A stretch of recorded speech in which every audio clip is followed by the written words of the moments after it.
Have you ever wondered why some seasons test every part of who you are? Why does God allow setbacks and struggles when all you're trying to do is follow his plan? David's journey from shepherd to king was filled with challenges he never expected. In his story, we find powerful lessons about faith, resilience, and the purpose hidden in life's hardest trials.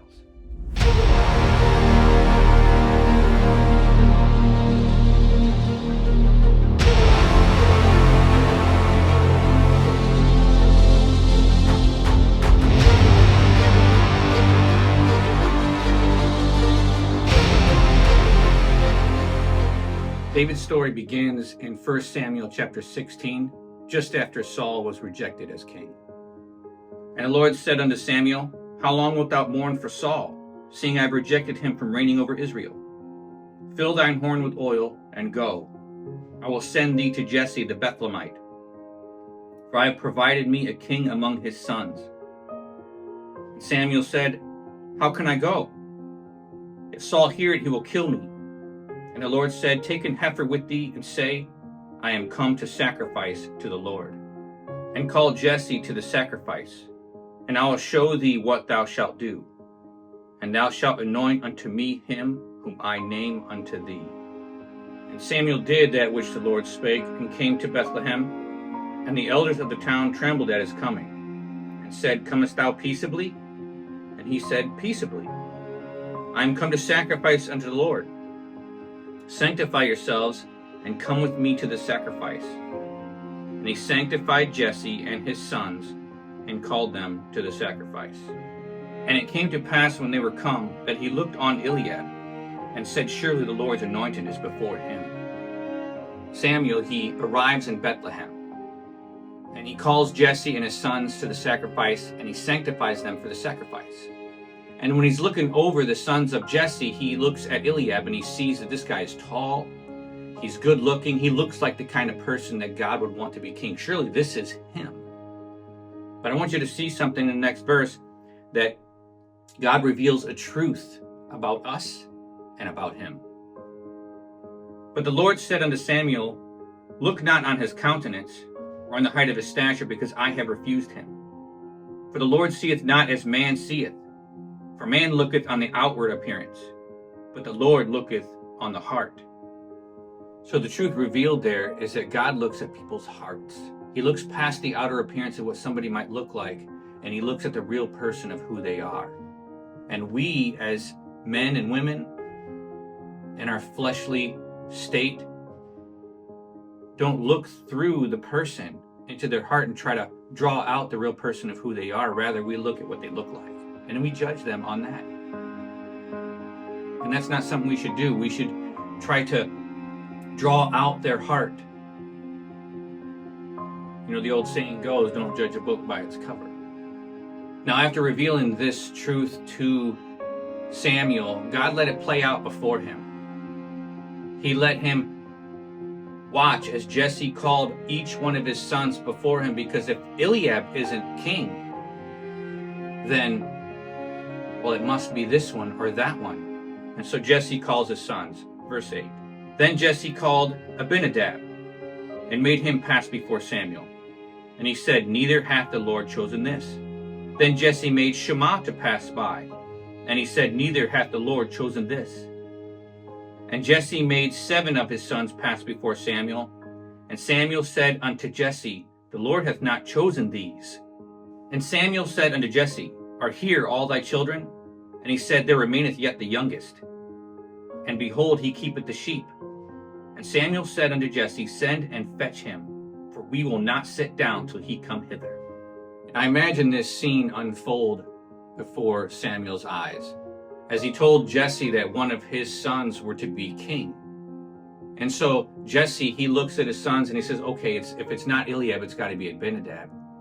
And he has him pass before him, and he does it time and time again till he's down to, say, the final 3. I mean, think about this.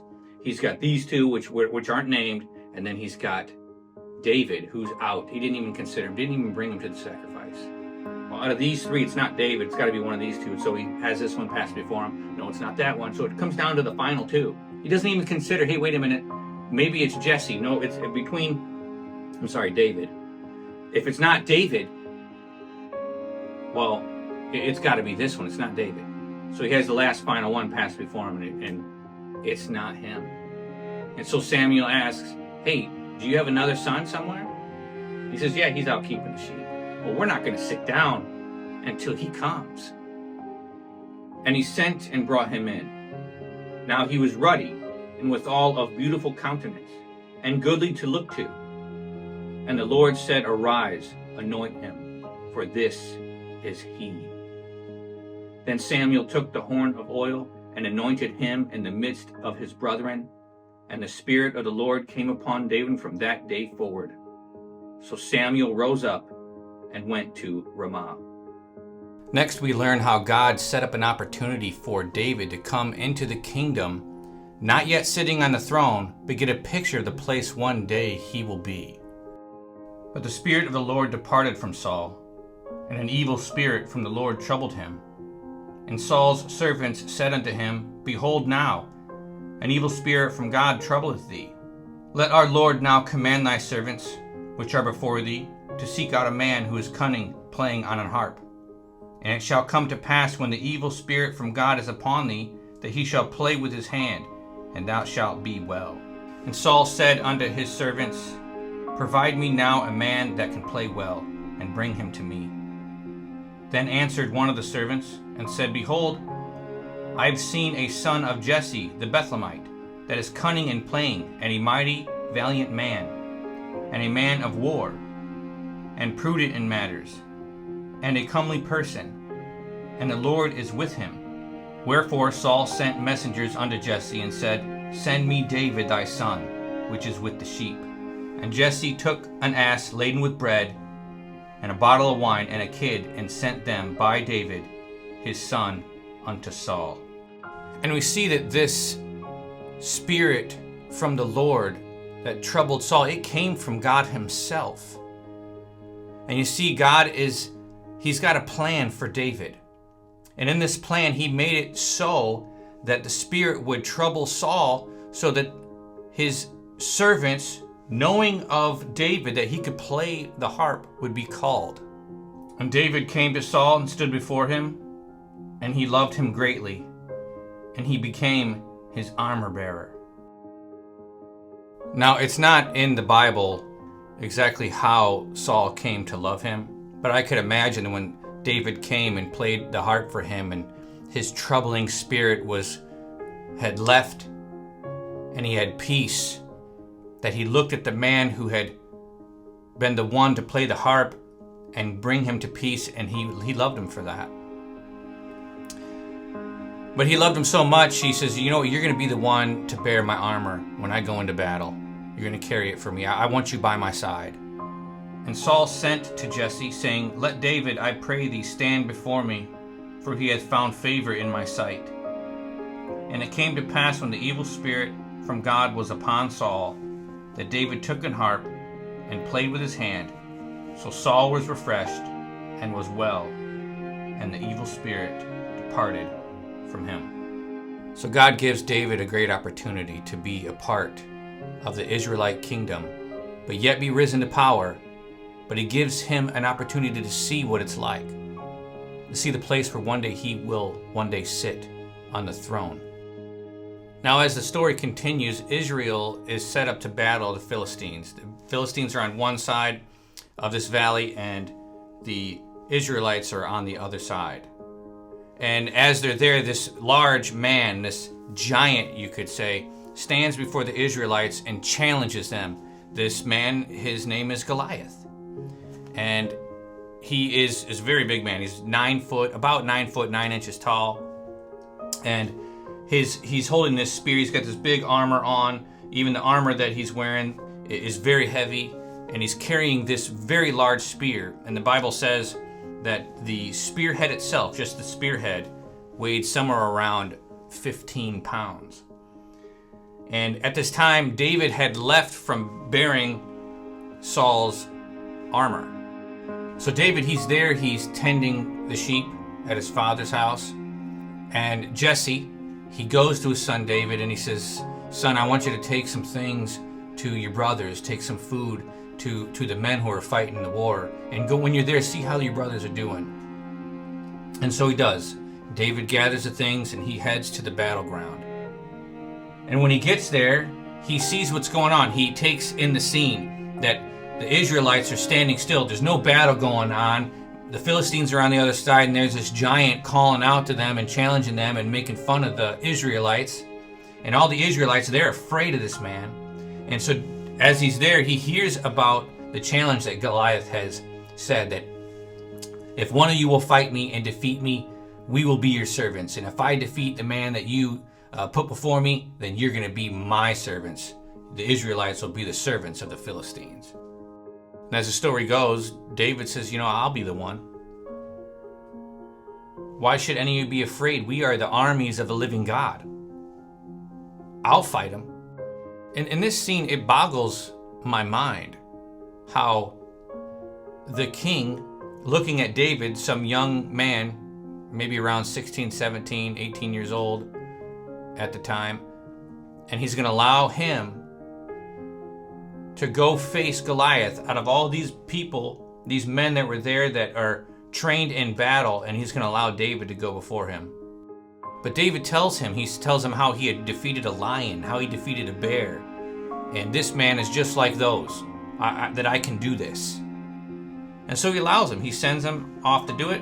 And David goes, he defeats Goliath with a pebble and a sling. And he cuts off his head. And Israel wins.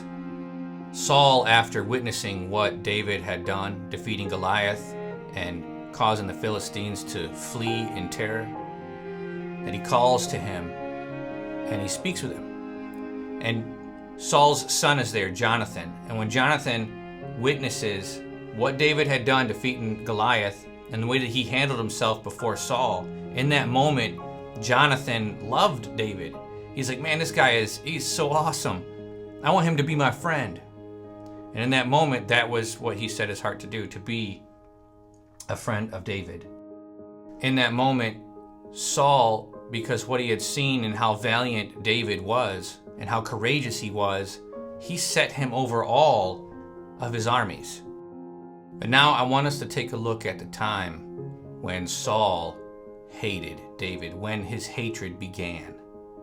And we see that in 1 Samuel chapter 18, verse 6. And it came to pass as they came, when David was returned from the slaughter of the Philistine, that the women came out of all cities of Israel, singing and dancing to meet King Saul, with timbrels, with joy, and with instruments of music. And the women answered one another as they played, and said, Saul hath slain his thousands, and David his 10,000s. And Saul was very wroth, and the saying displeased him. And he said, They have ascribed unto David 10,000s, and to me they have ascribed but thousands. But what can he have more but the kingdom? And Saul eyed David from that day forward. So in that moment, in his jealousy of the attention David was getting, Saul looked at David, saw what was going on in the city, the songs that were being sung about his 10,000s compared to Saul's thousands, and he became jealous and hated him from that day forward. And it came to pass on the morrow that the evil spirit from God came upon Saul, and he prophesied in the midst of the house. And David played with his hand, as at other times, and there was a javelin in Saul's hand. And Saul cast a javelin, for he said, I will smite David even to the wall with it. And David avoided out of his presence twice. We see that this didn't just happen once. It says here that it happened twice. And so David's getting the idea that Saul doesn't like him. Matter of fact, he hates him. He wants him dead. And Saul was afraid of David because the Lord was with him and was departed from Saul. Therefore Saul removed him from him and made him his captain over 1,000, and he went out and came in before the people. And we see here that his hatred is growing. He sees that the Spirit of God is no longer with him. It is with David. And so he just says, you know what? I want him out of here. I don't want him in my presence anymore. He is part of the kingdom. The people love him, so I'm going to set him as captain. And David behaved himself wisely in all his ways, and the Lord was with him. Wherefore, when Saul saw that he behaved himself very wisely, he was afraid of him. But all of Israel and Judah loved David, because he went out and came in before them. And we see that his hatred is growing even more, because he's seeing that David is very wise in what he's doing with his position as captain. So Saul's hatred is growing, and he sees that the people's love for David is also growing. We find in 1 Samuel chapter 19 that Saul openly expresses his desire to kill David, prompting Jonathan to warn him to go into hiding. And Saul spake to Jonathan his son, and to all his servants, that they should kill David. But Jonathan, Saul's son, delighted much in David. And Jonathan told David, saying, Saul my father seeketh to kill thee. Now therefore I pray thee, take heed to thyself until the morning, and abide in a secret place, and hide thyself. In 1 Samuel chapter 19, verses 11 through 18, Saul sends men to David's house to kill him. In 1 Samuel chapter 20, David flees after making a covenant of friendship with Jonathan. And in 1 Samuel chapter 21 through 23, David moves from place to place, seeking refuge and narrowly escaping Saul multiple times. I'm sure at one point, David thought that his rise to be king would be smooth. But all these things that are happening to him, these unexpected encounters with Saul and his Saul's servants to kill him as he flees and he hides in the mountains and in caves. And Saul tried to kill him multiple times. And so his rise to the throne is not easy. It's marked with hardships and times of mourning. So sometimes our path, just like David's, is not going to be an easy way, even if we're trying to follow after God's plan. Now I want you to see in the Psalms, when David wrote some of the Psalms, how he expressed his heart in those moments. In Psalms chapter 6, David pleads with God for mercy in the face of intense suffering, saying, O Lord, rebuke me not in thine anger, neither chasten me in thy hot displeasure. Have mercy upon me, O Lord, for I am weak. O Lord, heal me, for my bones are vexed. My soul is also sore vexed. But thou, O Lord, how long? Return, O Lord, deliver my soul. O save me for thy mercy's sake. For in death there is no remembrance of thee. In the grave who shall give thee thanks? I am weary with my groaning. All the night make I my bed to swim. I water my couch with my tears. Mine eye is consumed because of grief. For the Lord hath heard the voice of my weeping. The Lord hath heard my supplication. The Lord will receive my prayer. Take solace in the fact that you are not alone. David has been there. I have been there.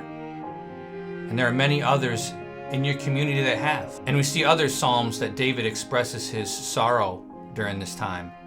In Psalms 13, this short psalm expresses David's frustration with God's apparent silence. He begins with, How long wilt thou forget me, O Lord? Forever? But ends with a statement of trust, showing the tension between despair and faith. In Psalms 38, in this psalm, David describes the weight of his suffering, which includes both physical pain and the sense of guilt. He feels crushed by God's hand, saying, I am troubled, I am bowed down greatly, I go mourning all the day long. In Psalms 42, though it's not written by David, this psalm captures the despair of one longing for God's presence. It includes the line, My tears have been my meat day and night, while they continually say unto me, Where is thy God? The psalmist's soul thirsts for God amid feelings of deep sorrow. In Psalm 69, David describes feeling overwhelmed by his troubles, using the imagery of drowning. Save me, O God, for the waters are come into my soul. He pours out his feelings of reproach, shame, and distress, even as he calls on God. for help. Each of these psalms, they show a heartfelt cry for help, reflecting the real struggles of faith when faced with sufferings and feelings of abandonment.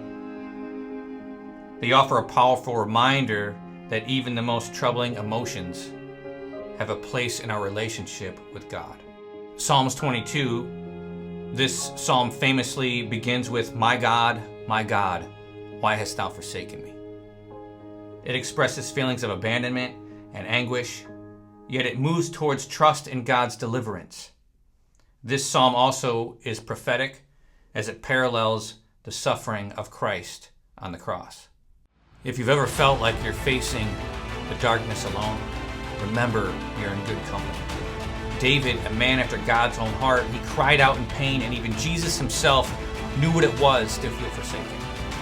The valleys are hard, but they're not forever, and they're not traveled alone. There are those who have walked through similar trials and found strength and hope on the other side. Let this remind you that no matter how deep the valley, God is with you. And so are others who understand. Lean on that truth and be encouraged. There's a mountaintop ahead.